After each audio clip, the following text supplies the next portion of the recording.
दोस्तों नमस्कार, मैं संजय मग्गू और मौजूद हैं देश रोजाना के डिजिटल मीडिया प्लेटफॉर्म पर।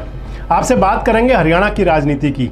और हरियाणा की राजनीति के अंदर आपसे बात करने चल रहा हूं एक उस नेता के बारे में जो कि 32 साल बाद राजनीति की मुख्य धारा में लौटे। जब 32 साल बाद राजनीति की मुख्य धारा में आए तो एक बार इंडिपेंडेंट विधायक चुनकर प्रदेश की सूबे की सरकार में ताकतवर पोर्टफोलियो के मंत्री बन गए, यानी कि ताकतवर विभाग मिला, महत्वपूर्ण विभाग मिला। अमित शाह की रैली में उनको स्टेज पर जाने का मौका मिला। अमित शाह उनके घर में जाकर भोजन करके आए और उस दिन के बाद से उन नेताजी का जैसे दिल हिलोरे ले रहा है। बात कर रहा हूं हरियाणा के बिजली मंत्री रंजीत चौटाला की। रंजीत सिंह चौटाला जो 1987 में पहली बार हरियाणा के विधायक बने थे। चौधरी देवीलाल के सुपुत्र रंजीत चौटाला जो 1987 में पहली बार विधायक बने और विधायक बनने के बाद अपने पिता यानी कि चौधरी देवीलाल की वजारत में और उसके बाद अपने बड़े भाई यानी कि चौधरी ओम प्रकाश चौटाला की वजारत में वजीर रहे, मंत्री रहे। बड़ी मंशा थी, बड़ा मन था कि सूबे के मुख्यमंत्री बने। यानी कि 1987 में जब वो पहली बार विधायक बने थे तो उनका बड़ा मन था कि मुख्यमंत्री बने, ऐसी फील्डिंग भी की थी। लेकिन चौधरी देवीलाल का जो मन था वो धड़कता था, जो दिल था वो धड़कता था ओम प्रकाश चौटाला के लिए। और जब चौधरी देवीलाल उप प्रधानमंत्री बनकर देश के संसद में जाकर के देश के उप प्रधानमंत्री बने, मुख्यमंत्री की कुर्सी खाली हुई तो चौधरी देवीलाल ने अपना उत्तराधिकारी बनाया ओम प्रकाश चौटाला को।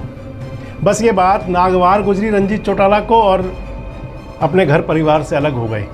कांग्रेस में रहकर लंबे समय राजनीति की, कई आयोगों के चेयरमैन भी रहे, योजना आयोग के उपाध्यक्ष भी रहे, चुनाव भी लड़े, लेकिन विधायक नहीं बन पाए।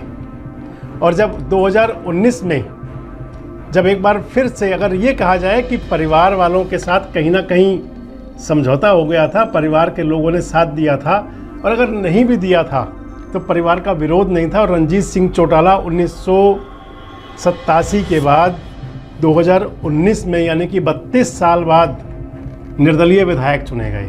एक कहते हैं ना, एक कहावत है पुरानी कि बिल्ली के भागो छीका फूटा। रंजीत सिंह चौटाला विधायक बन गए और हरियाणा के अंदर 7 निर्दलीय विधायक चुने गए। भारतीय जनता पार्टी को बहुमत नहीं मिला, निर्दलीय विधायक साथ गए और उनके नेता बने रंजीत सिंह चौटाला। और रंजीत सिंह चौटाला को हरियाणा सरकार के अंदर बिजली मंत्री का पद संभालने का यानी कि हैवीवेट मंत्री पद मिला, जो बिजली मंत्री बनाए गए। और बस वहीं से चौधरी रंजीत सिंह चौटाला, ये बात बिल्कुल स्पष्ट है कि रंजीत सिंह चौटाला नरम स्वभाव के हैं, मृदुल स्वभाव के हैं, लोगों से बड़े अच्छे से मिलते हैं। लेकिन राजनीति कुछ ऐसी चली कि उनको 32 साल तक चुनाव जीतने का मौका नहीं मिला था। और जब चुनाव जीतकर बिजली मंत्री बने तो फिर अपना लोगों को खूब तेवर भी दिखाए, लोगों के काम भी होने शुरू हुए। और जो उनके समर्थक, सहयोगी और शुभचिंतक थे जो कहीं नेपथ्य में चले गए थे, वो भी आगे सामने साथ साथ आने शुरू हो गए। अब रंजीत सिंह चौटाला 4 साल से हरियाणा सरकार के अंदर वजीर हैं, कैबिनेट मंत्री हैं, बिजली मंत्रालय उनके पास है। लेकिन जब जब इंसान को कुछ मिलता है तो उसकी महत्वाकांक्षा बढ़ती है। अब रंजीत सिंह चौटाला जी की महत्वाकांक्षा ये है कि वो देश की बड़ी पंचायत में पहुँचें, यानी कि लोकसभा में पहुँचें। और इसके लिए रंजीत सिंह चौटाला का मन है कि हिसार से उनको चुनाव लड़वाया जाए। रंजीत सिंह चौटाला कह रहे हैं कि 2024 में, फरवरी 2024 में यानी कि लोकसभा चुनाव से ठीक पहले वे एक बड़ी रैली का आयोजन करेंगे सिरसा या हिसार जिले में। और उस रैली में प्रधानमंत्री नरेंद्र मोदी या केंद्रीय गृह मंत्री अमित शाह को बुलाया जाएगा, उनको रैली का न्योता दिया जाएगा। इस रैली में उनके आने को लेकर दोनों नेताओं से रंजीत सिंह चौटाला की बातचीत हो चुकी है। ये रंजीत सिंह चौटाला के समर्थक भी कहते हैं और रंजीत सिंह चौटाला भी अपनों में कहते हैं। रंजीत सिंह चौटाला का ये भी कहना है कि फ़िलहाल तो वे सरकार में मंत्री हैं और सरकार को उन्होंने बिना शर्त समर्थन दिया था। यानी कि मनोहर सरकार को उनका दावा है, उनका कहना है कि उन्होंने बिना शर्त समर्थन दिया था और सरकार ने भी उनको खूब दिया कि हरियाणा का वजीर बनाया। लेकिन 2024 में वे हिसार लोकसभा चुनाव लड़ सकते हैं। रंजीत सिंह चौटाला इसके साथ साथ एक बात और कह रहे हैं कि उनका चुनाव लड़ने का फैसला भाजपा आला कमान करेगा। यानी कि कह रहे हैं कि फ़िलहाल तो मैं निर्दलीय विधायक हूँ, लेकिन अगर मुझे भाजपा नेतृत्व, भाजपा हाईकमान कहेगा, अगर वो चाहेगा, अगर वो मेरी को अनुमति देगा तो वो फिर भाजपा में शामिल होकर के और लोकसभा का चुनाव लड़ सकते हैं। बहरहाल रणजीत सिंह चौटाला ने अपनी मंशा बता दी है कि वे लोकसभा चुनाव लड़ना चाहते हैं। अब गोल पार्टी के पाले में है।